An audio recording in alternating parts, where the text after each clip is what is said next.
Hello and welcome back to 22 yarns by Firstpost. मैं हूं रशद, आपका होस्ट और आपका दोस्त, और मैं आ गया हूं एक और वीडियो लेके। पर आज की बात हम करेंगे टेस्ट मैचेस के बारे में। टेस्ट मैचेस की थोड़ी सी पॉपुलैरिटी कम होती जा रही है, बिकॉज T20 क्रिकेट एक ब्रांड बनते जा रहा है। वहां पे जल्दी पैसे मिलते हैं व्यूअर्स या ऑडियंस को। मैच जल्दी खत्म हो जाता है तो लोग घर जल्दी चले जाते हैं, एंजॉय करते हैं। But test match is very important for cricket. Test match हमेशा से एक लेगेसी रही है। हम बात करते हैं डॉन ब्रैडमैन की, हम बात करते हैं विव रिचर्ड्स की, हम बात करते हैं कपिल देव, सचिन तेंदुलकर जैसे प्लेयर्स की, जिन्होंने टेस्ट मैच को इतना पॉपुलर बनाया।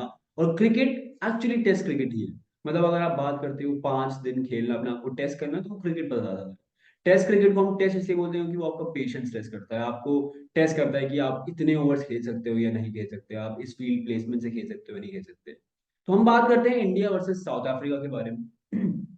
एक ऐसी कंट्री है साउथ अफ्रीका जहाँ पे इंडिया ने आज तक कोई टेस्ट सीरीज नहीं जीती है। मैचेस जीते हैं, 4 टेस्ट मैचेस जीते हैं अपने आयल से 22 ईयर्स की हिस्ट्री में। 17 से 18 टेस्ट मैचेस खेले हैं, बट सिर्फ 4 ही जीत पाए हैं, और उसके अलावा आज तक कोई टेस्ट सीरीज नहीं जीती है। एक बार टेस्ट सीरीज ड्रॉ जरूर करी थी महेंद्र सिंह धोनी की कप्तानी में, बट कभी जीत नहीं पाई है। और यही एक, मैं बोल सकता हूँ, एक 2014 के बाद से जो ब्रांड ऑफ क्रिकेट खेलना स्टार्ट किया था विराट कोहली की कैप्टनसी के अंडर इंडिया ने, वो थोड़ा सा कंटिन्यू नहीं रहा। और विराट कोहली का एक ही रिग्रेट रहेगा कि वो एक टेस्ट सीरीज नहीं जीत पाए साउथ अफ्रीका के अगेंस्ट, क्योंकि उन्होंने ऑस्ट्रेलिया को ऑस्ट्रेलिया में जाके, न्यूजीलैंड को न्यूजीलैंड में जाके, इंग्लैंड को इंग्लैंड में जाके बहुत टफ कंपटीशन, बहुत टफ फाइट थी, बट साउथ अफ्रीका वो नहीं जीत पाए। तो हम बात करते हैं, आज की वीडियो में हम बात करेंगे वो टॉप 3 टेस्ट सीरीज के बारे में, जो बहुत ही इंटरेस्टिंग रही है और बहुत ही चैलेंजिंग रही है बैट्समैन के लिए भी, बॉलर्स के लिए भी, और हम व्यूअर्स के लिए बहुत एंटरटेनिंग रही है। इंडिया वर्सेस साउथ अफ्रीका, हमेशा अगर हम देखते हैं India versus Australia, India versus England, बहुत कॉम्पिटेटिव सीरीज मानी जाती है। बट मुझे लगता है कि इंडिया वर्सेस साउथ अफ्रीका एक ऐसी टेस्ट सीरीज है जो शायद टॉप रही है। तो पहले जो टेस्ट सीरीज मुझे लगती है जो नंबर 1 पे स्टैंड करती है, वो है 2021 और 2022 की, जो अपेरेंटली विराट कोहली की लास्ट टेस्ट सीरीज थी एज कैप्टन, जहां उन्होंने साउथ अफ्रीका को पहला मैच हरा भी दिया था। मतलब it was the first time कि हम 3 मैच की टेस्ट सीरीज में साउथ अफ्रीका में जाके पहला टेस्ट मैच जीत भी रहे हैं और लीड ले रहे हैं। दूसरे टेस्ट मैच में थोड़ी सी दिक्कतें हुई, विराट कोहली को रेस्ट करना पड़ा, बैक स्पैज्म हुआ, और KL Rahul was the captain. KL Rahul was the first time captaining India, जहां पर उन्होंने इंडिया की टेस्ट कैप्टनसी पहली बार संभाली। पूरी सीरीज में हम लोगों को बहुत गर्मा गर्मी देखने को मिली थी, जहां पे डीआरएस पे लड़ाइयां होते हुए दिखी। एक कॉल थी जहां पे डीन एल्गर आउट हुए थे और वो अश्विन की बॉल थी, और वो डीआरएस में अंपायर ने आउट दिया, बट डीआरएस में नॉट आउट हुआ बिकॉज बॉल बहुत ज्यादा बाउंस हो गई, which was shocking for players, even the batsman was shock. तो यहाँ पे थोड़ा गर्मा गर्मी हुई थी, जहाँ पे विराट कोहली, केएल राहुल, सारे प्लेयर्स ने कुछ ना कुछ स्टंप माइक पे बोला था, अगर आपको याद होगा। डीन एल्गर और विराट कोहली के बीच में कुछ गर्मा गर्मी हुई थी, कुछ मुंह से लड़ाइयां हुई थी। विराट कोहली की वो सीरीज कुछ खास नहीं रही थी, उनको उनके बैटिंग प्रदर्शन इतना खास नहीं था, बिकॉज वो अपेरेंटली वो कुछ साल थे जब विराट कोहली थोड़ा सा स्ट्रगल कर रहे थे, अगर हम बात करते हैं। But KL Rahul again Centurion में उन्होंने सेंचुरी मारी थी, बहुत अच्छी शानदार पारी खेली थी, इंडिया को पहला मैच जिताया भी था। तो ये बताता है कि India was actually looking to win that series, but apparently दो आखिरी के मैचेस इंडिया के फेवर में नहीं गए। टेम्बा बबूमा, डीन एल्गर ने बहुत अच्छी बैटिंग करी, अगर हम बात करते हैं। दूसरी टेस्ट सीरीज जो बहुत ही इंटरेस्टिंग रही है, जो अपेरेंटली शायद से मेरी फेवरेट है, आपकी नहीं पता, वो है 2010 और 2011 की एक ऐसी टेस्ट सीरीज जो महेंद्र सिंह धोनी की कैप्टनसी के अंडर हमने साउथ अफ्रीका में जाके ड्रॉ की थी 1-1 से। और वो एक टेस्ट सीरीज इसलिए जानी जाती है क्योंकि उस टेस्ट सीरीज में सचिन तेंदुलकर और डेल स्टेन की काफी काफी फियर्स बैटल हुई थी, जहां पे अंपायर्स ने ये तक बोला था कि ऐसी बैटल देखने के लिए हम पैसे देने को तैयार हैं, क्योंकि ऐसी बैटल आपको once in a lifetime मिलती है। प्राइम टाइम डेल स्टेन और तेंदुलकर अपने almost end of the career में खेले थे।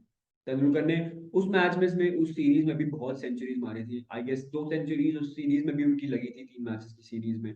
बट जो मैच स्टैंड आउट किया था वो है पहला ही मैच, जहां पे 620 रन मारे थे 4 विकेट पे साउथ अफ्रीका ने। जैक कैलिस ने 200 रन मारे थे, एबी डिविलियर्स ने सेंचुरी मारी थी, और आमला और जैक कैलिस की वो पार्टनरशिप थी जो इंडिया को बहुत परेशान करी थी। हरभजन सिंह, जहीर खान ऐसे बॉलर से 201, 140, मतलब आउट ही नहीं हो रहे थे, जहां तक मुझे याद है, आमला और जैक कैलिस। तो डिक्लेयर करना पड़ा था, और इंडिया एक इनिंग से वो टेस्ट मैच हारी थी। उसके बाद दूसरा टेस्ट मैच में इंडिया ने कम किया, जीता, जहां सचिन तेंदुलकर के 111 रन आए थे, बट डेल स्टेन और तेंदुलकर वाज फियर्स बैटल।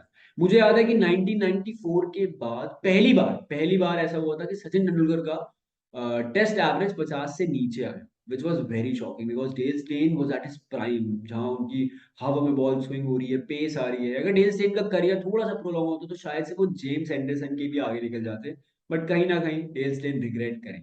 तीसरी टेस्ट सीरीज जो मुझे याद है वो है 2015 और 2016 की, जहां पे इंडिया का ट्रांजिशन फेज चल रहा था। Virat Kohli was captaining India for the first time against south Africa in India. ये इंडिया में सीरीज हुई थी, जहां पे इंडिया ने बहुत डोमिनेटिंग परफॉर्मेंस की थी, 3-0 से जीती थी 4 मैच की टेस्ट सीरीज, जहां साउथ अफ्रीका को कुछ ज्यादा पता नहीं था। बैटिंग साउथ अफ्रीका की बहुत स्ट्रांग थी, टेम्बा बाबूमा की डेब्यू सीरीज थी, डीन एल्गर खेल रहे थे, एबी डिविलियर्स थे, फफ डू प्लेसिस थे, और बॉलिंग में भी उनके पास Imran Tahir, Morne Morkel, Kyle Abbott थे, but India was fears.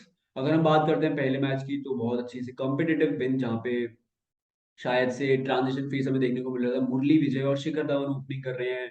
First round पे चेतेश्वर पुजारा आ रहे हैं, सेकंड राउंड पे विराट कोहली, उसके बाद रहाणे, रिद्धिमान शाह, जडेजा, अश्विन। और उस टाइम ट्रिपल डीओ होता था, जैसे आज तो अक्सर अश्विन और जडेजा का है, उस टाइम पे मिश्रा, अश्विन और जडेजा का होता था। But it was very different, it was very complete series for Indian team, because transition phase है। हर एक टीम ट्रांजिशन फेज से जाती है, जहाँ पे सीनियर प्लेयर्स रिटायर हो रहे होते हैं, बट और यंग प्लेयर्स आते हैं, और वही हमें सीरीज देखने को मिली थी इंडिया की, जहाँ पे ओपनिंग कॉम्बिनेशन चेंज है, राहुल द्रविड़ नहीं है, चेतेश्वर पुजारा है, सचिन तेंदुलकर नहीं है, विराट कोहली है, महेंद्र सिंह धोनी नहीं है कप्तानी के लिए, Virat Kohli. It was a phase जहाँ पे शायद से विराट की टेस्ट डोमिनेंस स्टार्ट हुई थी, कि हम किसी भी टेस्ट सीरीज या किसी भी टीम से अब हारेंगे नहीं। और वो हमें देखने को मिला। विराट कोहली की सीरीज थोड़ी सी आई से 50-50 रही थी, जहाँ पे वो कम बैक कर रहे थे, क्योंकि 2014 इंग्लैंड की सीरीज भी कुछ खास नहीं रही थी। उसके बाद वो ऐसे कम बैक करना, विच वॉज वेरी डिफरेंट। 3-0 से जीती थी। तो ये थी इंडिया वर्सेस साउथ अफ्रीका की फियर्स तीन बैटल्स, जो मुझे याद है 2021-22, 2010-11 और 15-16, जो बिल्कुल स्टैंड आउट करती है, जो बताती है कि इंडिया वर्सेस साउथ अफ्रीका बहुत कॉम्पिटेटिव टेस्ट सीरीज रही है इन पास। तो ये थी आज की वीडियो, जहां पे हमने इंडिया वर्सेस साउथ अफ्रीका के बारे में बात की। ऐसी वीडियोस मैं और लाता रहूंगा आपके लिए, क्योंकि मैं क्रिकेट से रिलेटेड हूँ और आप इस पेज से। तो इस चैनल को सब्सक्राइब करना मत भूलना, क्योंकि मैं आपके लिए कंटेंट लाता हूँ। मिलते हैं अगली वीडियो।